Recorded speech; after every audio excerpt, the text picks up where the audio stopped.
गणपती बाप्पा मोरया, मंगलमूर्ती मोरया, उंदीर मामा की जय. मित्रांनो, आज आहे गणेश चतुर्थी आणि आज आपण गणपतीचं पूजन करतो. आज आपण थोडक्यात गणपतीबद्दल माहिती घेऊया. नक्की गणपती ही जी शक्ती आहे ही काय आहे, याच्या मागे वास्तव काय आहे, रियालिटी काय आहे, हे आज आपण समजून घेऊ.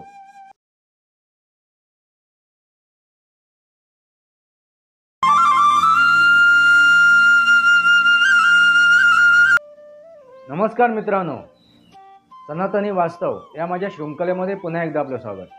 मी आपला मित्र राजेश वासंती सावाजी केळुसकर. गणपती बाप्पा मोरया, मंगलमूर्ती मोरया, उंदीर मामा की जय.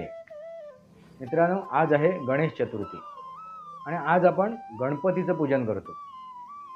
आज आपण थोडक्यात गणपतीबद्दल माहिती घेऊया. नक्की गणपती ही जी शक्ती आहे ही काय आहे, याच्या मागे वास्तव काय आहे, रियालिटी काय आहे, हे आज आपण समजून घेऊ. मित्रांनो, गणपती गणपती म्हणजे गण हा शब्द येतो पलट. तर गण कोण आहेत, तर आपण आहोत. गण म्हणजे कोण, आपण. म्हणजे काय, जे काय सजीव आहेत, जे काय जीवजंतू आहेत, जे काय प्राणी मात्र आहेत, ते सर्व गण झालेत. आणि त्यांचा अधिपती तो गणपती म्हणजे सर्वांचा प्रमुख, सर्वांचा पालनहार, सर्वांचं रक्षण करणारा तो गणपती. म्हणजे मित्रांनो, एक गोष्ट लक्षात घ्या की गणपती हा आपण जेवढे उल्लेख करतो तेवढे गण आणि पती, अधिपती. पती म्हणजे कोण, नवरा नव्हे. पती म्हणजे नवरा नव्हे. पतीचा अर्थ काय आहे, तर तो सांभाळ करणारा, संरक्षण करणारा, रक्षण करणारा, तुमचं संवर्धन करणारा, म्हणजे या पुऱ्या सृष्टीचं संवर्धन करणारा, या पुऱ्या सृष्टीचं संवर्धन करणारा तो गणपती. आता हा गणपती कसा असेल, कसा आहे आणि कसा होता, हे आपल्याला समजून घेण्याची गरजेचं आहे. पण त्या अगोदर गणपतीची उत्पत्ती आपल्याला लक्षात आली पाहिजे. तुम्ही पौराणिक कथेमध्ये गणपतीचा जन्म तुमच्या लक्षात आला असेल, त्यांच्या मातापिताही तुम्हाला माहिती असतील. पण त्याच्या मागचं वास्तव काय आहे, रियालिटी काय आहे, हे सुद्धा समजून घेणं गरजेचं आहे. पौराणिक कथेनुसार शंकर पार्वती हे त्यांचे मातापिता आहेत. पण वास्तवात जर आपल्याला त्याचं हे करून द्यायचं आहे, ओळख करून द्यायची, ते सिद्ध करायचं आहे, तर आपण कसं सिद्ध करू शकतो? तर याच्यासाठी रॉकेट सायन्सची गरज नाही आहे मित्रांनो. हे सिद्ध आपण करू शकतो.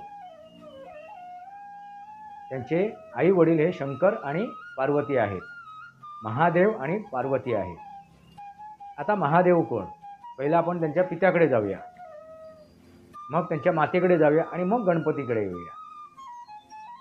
तर आता महादेव कोण आहे? महादेव, देवादिदेव. आपण महादेव हा शब्द उच्चारतो आणि महादेवांचं आपण ज्यावेळी हे करतो, विश्लेषण करतो, तेव्हा काय सांगतो, आदी ना अंत. काय म्हणतो आपण, आदी ना अंत. आदी ना अंत असलेली ही शक्ती, ही महाशक्ती काय आहे? आदी ना अंत असलेली ही महाशक्ती काय आहे, म्हणजे सुरुवात कुठे झाली आणि त्याचा अंत कुठे झाला हे सांगू शकत नाही, एवढी ती महान आघाद ही शक्ती आहे. ती शक्ती कुठली, तर ती महादेव कोण? मित्रांनो, तुम्हाला काय वाटते, तुमच्या मते ते कोण आहे? मित्रांनो, ती एकच शक्ती आहे, ते म्हणजे ब्रह्मांड. ब्रह्मांडाची सुरुवात कुठून झाली, या युनिव्हर्सची सुरुवात कुठून झाली आणि त्याचा अंत कुठे होणार आहे हे सांगू शकत नाही. त्याचा मोजमाप कोणाकडे नाही आहे. त्यांचा अंत आणि त्याची सुरुवात हे कोणीही सांगू शकत नाही. कारण आपण एखाद्या वस्तूची हे सांगू शकतो की बाबा ही इथून सुरुवात झाली आणि इथे संपली, त्याची उंची, त्याचा मोजमाप आपण सांगू शकतो. पण ह्या ब्रह्मांडाचं मोजमाप आपल्याकडे कोणाकडे नाही आहे. त्याचा पडताळा अजून कोणीही करू शकलेलं नाही आहे. पुढे भविष्यात होईल नाही होईल मला माहिती नाही, पण आज तग्यात तरी त्याचा पडताळा झालेला नाही आहे. कारण या ब्रह्मांडामध्ये, या युनिव्हर्समध्ये अनेक सूर्यमाला आहेत, अनेक सूर्यमाला आहेत. हे वैज्ञानिकांनीही मान्य केलेलं आहे. मग असा हा ब्रह्मांड, म्हणजे हे ब्रह्मांड, हा ब्रह्मांड नायक म्हणजेच कोण आहे तर महादेव. म्हणून आपण त्यांना काय म्हणतो, महादेव, देवादिदेव. मित्रांनो लक्षात घ्या, ना आदी ना अंत. ही एकमेव गोष्ट आहे, ही एकमेव गोष्ट आहे की आपल्या निदर्शनात येते. आता तुम्ही म्हणाल महादेव तर कळला, आता पार्वती कोण, माता पार्वती कोण, गणपतीच्या आई कोण? तर सरळ साधी गोष्ट आहे मित्रांनो. त्या मातेला, त्या पार्वतीला तुम्ही रोज काय करता, वंदन करता, आपलं डोकं टेकवता त्या पार्वती. समावेश आहे त्या भूवरती, त्या भूमीवरती, त्या पृथ्वीवरती. आधी माता, आपण काय म्हणतो आधी माता.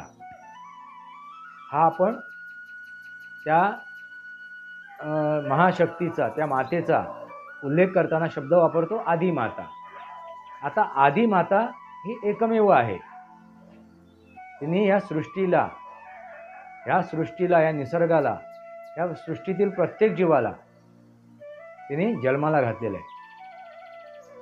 या प्रत्येक जीवाला, त्या प्रत्येक गोष्टीला, मग ती सजीव असो किंवा निर्जीव असो,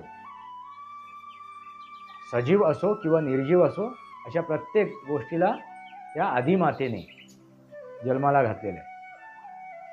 आणि ह्या आदिमातेच्या पोटी जन्माला आलेला तो गणपती. मित्रांनो लक्षात घ्या, या आदिमातेच्याच पोटी आपण जन्माला आलो. प्रत्येक जीवाला, प्रत्येक गोष्टीला, प्रत्येक वस्तूला, मग ती सजीव असो निर्जीव असो, तिला जन्माला घालणारी ही आदिमाता म्हणजे पृथ्वी आहे. मित्रांनो लक्षात आलंच असेल तुम्हाला, गणपतीची आई कोण आणि आपली आई कोण आहे. मित्रांनो लक्षात आलं का? आदिमाता पृथ्वी. मित्रांनो आता पृथ्वी कळली, आता तुम्हाला आदिमाता कळली, महादेव कळले, म्हणजे भगवान शंकर कळले, आई वडील कळले. आता गणपतीची उत्पत्ती कशी झाली? मित्रांनो जर तुम्ही पौराणिक कथा ऐकली असेल, त्या पौराणिक कथेत त्याचा उल्लेख आहे. काय आहे तर पार्वतीने आपल्या मळापासून गणपती बनवला. आता तुम्हाला हास्यास्पद वाटेल ही गोष्ट, म्हणजे पार्वतीने इतकी वर्ष आंघोळ केलीच नाही का, इतका मळ निघाला तिच्या अंगावरून. एवढा मळ जर काढायचा असेल तर बरेच वर्ष आंघोळ करू नये, म्हणजे आंघोळ न करता राहिला तरच एवढा मळ निघू शकतो. तोही साध्य नाही आहे, तेही निष्पन्न करू शकत नाही. बरीच वर्ष आंघोळ केल्याने एवढा थर अंगावर बसणे त्या मळाचा, ती एक मूर्ती घडवणे. आणि तिने एक मूर्ती घडवली त्या मळाची. थोडी गोष्ट हास्यास्पद वाटते. मित्रांनो हे वास्तव आहे. तुम्ही म्हणाले कसं काय वास्तव आहे, कसं काय त्या पार्वतीच्या अंगावरती मळ गोळा झाला? मित्रांनो ह्या अगोदरच म्हटलं आहे, पार्वती म्हणजे पृथ्वी आणि या पृथ्वीचा मळ म्हणजे माती. मित्रांनो लक्षात घ्या, माती. आणि या मातीपासून बनलेला तो गणपती. ह्या पृथ्वीच्या मातीपासून, ह्या पार्वतीच्या मातीपासून, ती जी धूळ माती आणि त्याच्यापासून तो बनलेला तो गणपती. म्हणजे बघा तुम्ही, जर खरोखरच जी गणपतीची पूजा केली जाते ना, पूजा अर्चना केली जाते, ती मातीच्याच गणपतीची केली जाते. आता तुम्ही दगडाची मूर्ती, एखाद्या धातूची मूर्ती, प्लास्टिकची, अनेक गोष्टीची, अनेक पदार्थापासून, अनेक घटकापासून त्या मूर्त्या बनवल्या जातात. पण मूळतः ह्या मूर्ती, याची मूर्ती, गणपतीची मूर्ती ही मातीचीच आहे. मित्रांनो हे जे काय मी आता उल्लेख केले ना, बाकी धातू, दगड किंवा कुठल्या इतर गोष्टी, ह्या सगळ्यासुद्धा शेवटी कुठे जाणार आहेत? मातीतच जाणार आहेत. त्यांची ही माती होणार आहे, हळूहळू त्यांची ही माती होणार आहे. आपण जन्माला आलोय, शेवटी आपली माती ही होणार आहे, आपल्या ह्या शरीराची माती होणार आहे. तो ज्यावेळी आत्मा निघून जातो, ती ऊर्जा आपल्या शरीरातून निघून जाते, त्यावेळी आपला हा जो देह आहे हा मातीतच मिसळतो. म्हणून आपण त्याला काय म्हणतो, पार्थिव देह. पार्थिव मित्रांनो लक्षात घ्या, पार्थिव देह म्हणजे मातीशी त्याचा आपण संबंध जोडतो. पार्थिव देह म्हणजे त्या मातीचा देह. मिट्टी हो गई. म्हणून गणेश चतुर्थीच्या दिवशी, आजच्या दिवशी जो काही एक उल्लेख होतो ते पार्थिव गणेशाचं पूजन, पार्थिव गणपतीचं पूजन असा एक उल्लेख आहे. पार्थिव. मग मृत गणपतीचा आपण पूजन करतो का, तर नाही मित्रांनो. कारण मी म्हणालो पार्थिव म्हणजे आपला देह जीव गेल्यानंतर, आपला अंत झाल्यानंतर आपण त्याला म्हणतो पार्थिव देह. पार्थिव देहाचा अर्थ त्याची माती झालेली आहे, तो माती सदृश्य झालेला आहे. शेवटी तो मातीत मिसळणार आहे आणि त्याचं अस्तित्व संपवणार आहे. मित्रांनो लक्षात आलं का? त्याच गोष्टीला पार्थिव म्हणतात. मग ही पार्थिव काय, तर माती, ह्या भूमातेची माती. आणि ह्या पार्थिवापासून, ह्या मातीपासून बनलेला तो गणपती. म्हणून आपण काय म्हणतो, पार्थिव गणपतीचं काय करतो, आपण पूजन करतो, भजन करतो, कीर्तन करतो. मित्रांनो लक्षात आलंच असेल. गणपती का म्हटलंय, तर पहिला ह्या मातीतून जन्माला आलेला तो आपला अधिपती. मग त्याला आपण आदिपुरुष म्हणा, काही म्हणा. आणि त्यानंतर आपण त्याच्यापासून निर्माण झालेले आपण कोण आहोत, गण आहोत. तो आपला अधिपती आहे, तो प्रथम पुरुष आहे असं म्हणायला हरकत नाही. त्या मातीतून जन्माला आलेला. मग आपण बघा, आपलं डोकं कुठे टेकवतो, तर जमिनीवरती. मुसलमान सुद्धा डोकं जमिनीवर टेकवतात. ख्रिश्चन, कुठलाही तथाकथित धर्माचे जे लोक आहेत ते सगळे डोकं कुठे टेकवतात, तर ह्या भूमातेवरती, ह्या जमिनीवरती. ह्या जमिनीला, ह्या भूमातेला आलिंगन देतात, साष्टांग नमस्कार घालतात. म्हणजे ह्या मातीतून जन्माला आलो आणि ह्या मातीतच आपण जाणार आहोत. मित्रांनो लक्षात आलं का? ह्या मातीत जन्माला आलो आपण, ह्या मातीतच आपण जाणार आहोत, ह्या मातीतच आपण विलीन होणार आहोत. आता गणेश चतुर्थी हा शब्द वापरला जातो. गणेश चतुर्थी हा चातुर्मासामधले हे सगळे काय सण आहेत. नागपंचमीपासून म्हणजे हे आपला नागपंचमीपासून सुरुवात होते, ती दिवाळी अगदी नवरात्रपर्यंत हे चातुर्मास आहेत.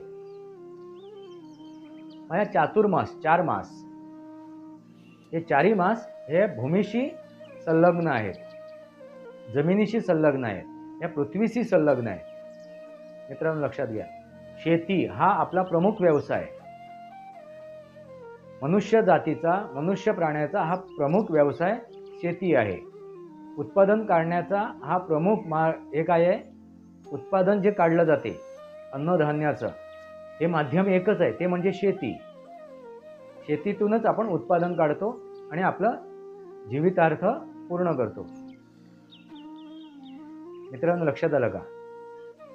मग आपण जोडले कशाशी गेलो, तर या भूमातेशी.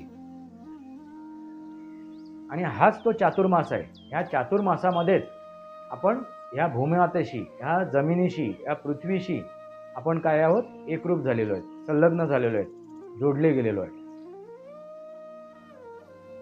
मित्रांनो असं एक म्हटलं जाते की भगवान विष्णू जो पालनहार आहे तो ह्या चातुर्मासामध्ये निद्रिस्त अवस्थेमध्ये गेलेला आहे, निद्रिस्त अवस्थामध्ये गेलेला आहे. मग असं असताना ह्या सृष्टीचं संचलन कोण करणार, संचलन कोण करणार हा प्रश्न निर्माण झाला. म्हणजे पौराणिक कथेनुसार मग त्याच्यामध्ये विविध हे आहेत, त्याच्यामध्ये ह्या चातुर्मासामध्ये कोणी कोणी त्याचं संचलन केलं, त्याला कोण कोण माध्यम ठरलं, कोण कोण त्याला जबाबदार ठरलं या चातुर्मासामध्ये, कारण या सृष्टीचं संचलन होणं गरजेचं आहे. जर ह्याचा पालनहार संचलन करता विष्णू, भगवान विष्णू जर निद्रिस्त अवस्थामध्ये गेलेला आहे, मग कोणीतरी याचं संचलन करणं गरजेचं आहे. या विषयावरती आपण नंतर बोलू, एक नवीन व्हिडिओ करू. पण त्या संचलनामध्ये गणपती हा एक संचालक आहे. त्यामध्ये गणपती हा संचालक आहे असा त्याचा उल्लेख आहे. या संचलनामध्ये गणपती मित्रांनो लक्षात आलं का? कारण तो मातीशी संलग्न आहे, या भूमीशी संलग्न आहे. त्या मातीला आपण वंदन करतो. म्हणून मित्रांनो एक गोष्ट महत्त्वाची आहे, पौराणिक कथेला थोडंसं बाजूला ठेवा तुम्ही आणि विज्ञान समजून घ्या. विज्ञान काय? तर आपली नाळ ही ह्या भूमातेशी जोडलेली आहे. ह्या भूमातेशी जोडलेली आहे आणि ती तशीच राहावी. ह्या भूमातेशी नाळ जोडलेलीच राहावी, तरच आपण ह्या सृष्टीचं संवर्धन करू शकतो. कारण मनुष्य प्राणी हा कोण आहे? बुद्धिवान आहे. इतर प्राण्याला बुद्धी दिलेली नाही आहे. त्यांच्यावरती नियंत्रण ठेवण्यासाठी, ह्या इतर प्राण्यांवरती नियंत्रण ठेवण्यासाठी मनुष्य प्राण्याला जन्माला घातलेला होता आणि तो आपल्या बुद्धीचा वापर करून यांच्यावरती नियंत्रण ठेवेल प्रत्येक गोष्टीवरती. पण एखादी गोष्ट वारेमाप वाढायला लागली तर त्याचेही परिणाम काय होणार? दुष्परिणामामध्ये रूपांतरित होतील. आणि ह्याच्यावरती नियंत्रण ठेवण्यासाठी मनुष्य प्राण्याला जन्माला घातलं.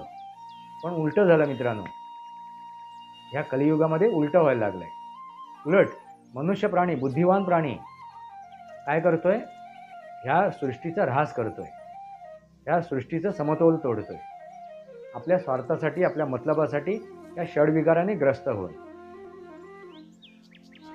म्हणून आपण म्हणतो अवतार पुरुष या अवगोष्टी वाईट गोष्टी रोखण्यासाठी तारणहार जन्माला येतो, म्हणजे तो अवतार पुरुष.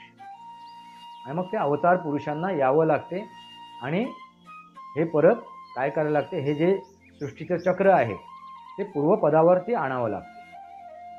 आणि तीच गोष्ट तुम्हाला घडते. जर तुम्हाला ह्या वर्तमान काळात बघितलं तर तुम्हाला तीच गोष्ट लक्षात येईल. असो, हा विषय नाही आहे आपला. तर गणपती मित्रांनो, तर गणपतीला पूजताना, गणपतीला भजताना, गणपतीला नमस्कार करताना तुमच्या मनात एकच भाव असावा, जो भाव मी ज्या क्षणी मला ही गोष्ट कळली, याचा उलगडा ज्यावेळी मला झाला, त्या उलगडा झाल्यापासून आज तगायत मी गोष्ट ती मनात ठेवलेली आहे आणि त्यानुसार मी चालतोय. तीच गोष्ट आता तुम्हाला मी शेअर करतोय. ही गोष्ट कोणती आहे? तर ह्या मातीशी आपण एकरूप राहणं, ह्या भूमातेशी, ह्या भूमीशी, ह्या पृथ्वीशी, या आदिमातेशी एकरूप राहणं, ही पहिली गोष्ट. आता गणपतीची आपण मूर्ती बसवली, मग त्याला आकार असो किंवा नसो, त्या मातीला आपण आकार का द्यावा? का देतो आपण आकार त्याला? कारण आपल्या नजरेला एक आनंद, एक सुखदायकपणा मिळावा म्हणून त्याला आकार देतो. भले त्याला आपण आकार नाही दिलाय आणि तशीच मातीचा गोळा आपण ठेवलाय समोर आणि आपण त्याला गणपती ह्या स्वरूपात बघतोय. मित्रांनो लक्षात घ्या. त्यामुळे आपल्याला लक्षात काय ठेवायचं आहे की या मातीतून आपण जन्माला आलो आहोत आणि ह्या मातीतच आपण विलीन होणार आहोत.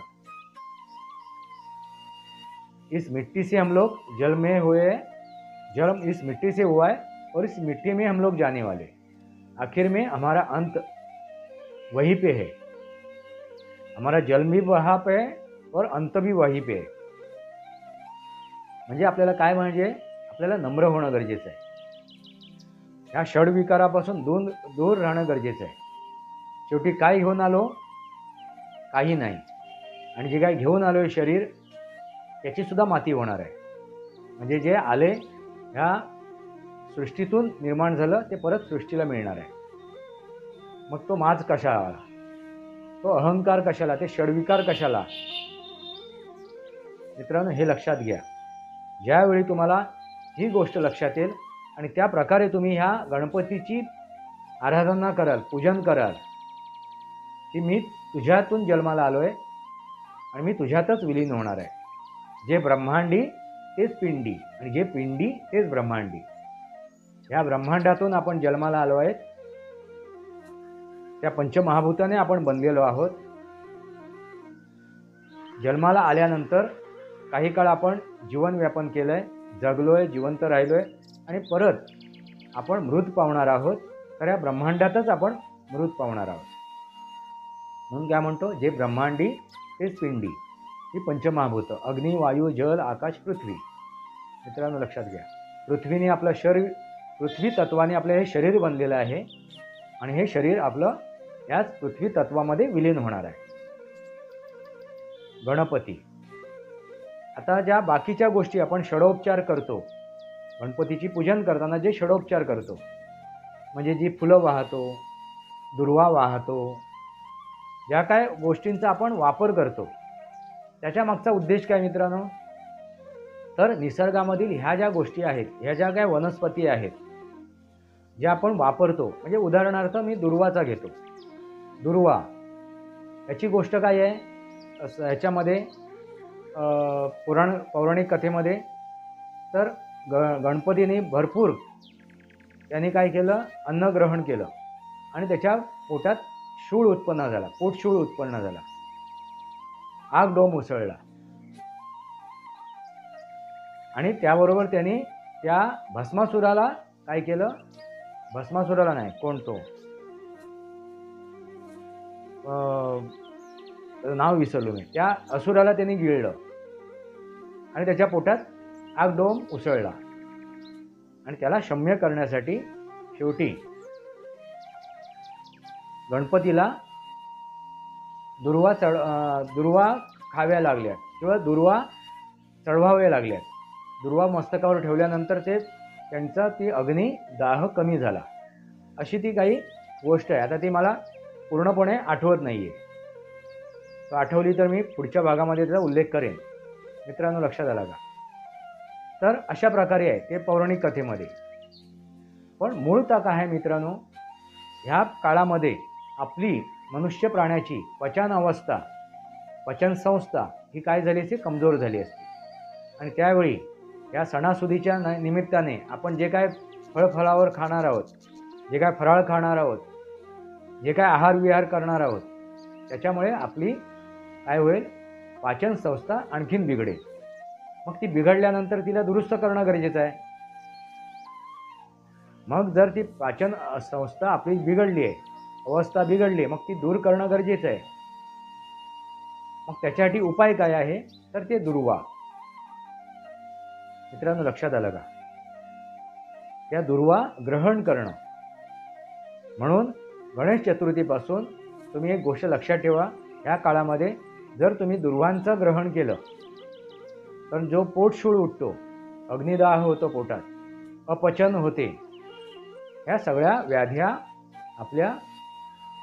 आपल्यापासून दूर राहतील, हे होणार नाही. हा त्याच्या मागचा काय आहे, वैज्ञानिक कारण आहे. दुर्वा फक्त आपण गणपतीच्या चरणाजवळ किंवा त्याच्या मस्तकावर वाहू नये, तर त्या दुर्वाचं ग्रहणसुद्धा करावं आपल्या आहार विहारामध्ये, एक औषध म्हणून, एक इलाज म्हणून, आणि तो नेहमी करावा. काही दिवस, काही 11 दिवस तरी, म्हणजे अनंत चतुर्थीपर्यंत तरी.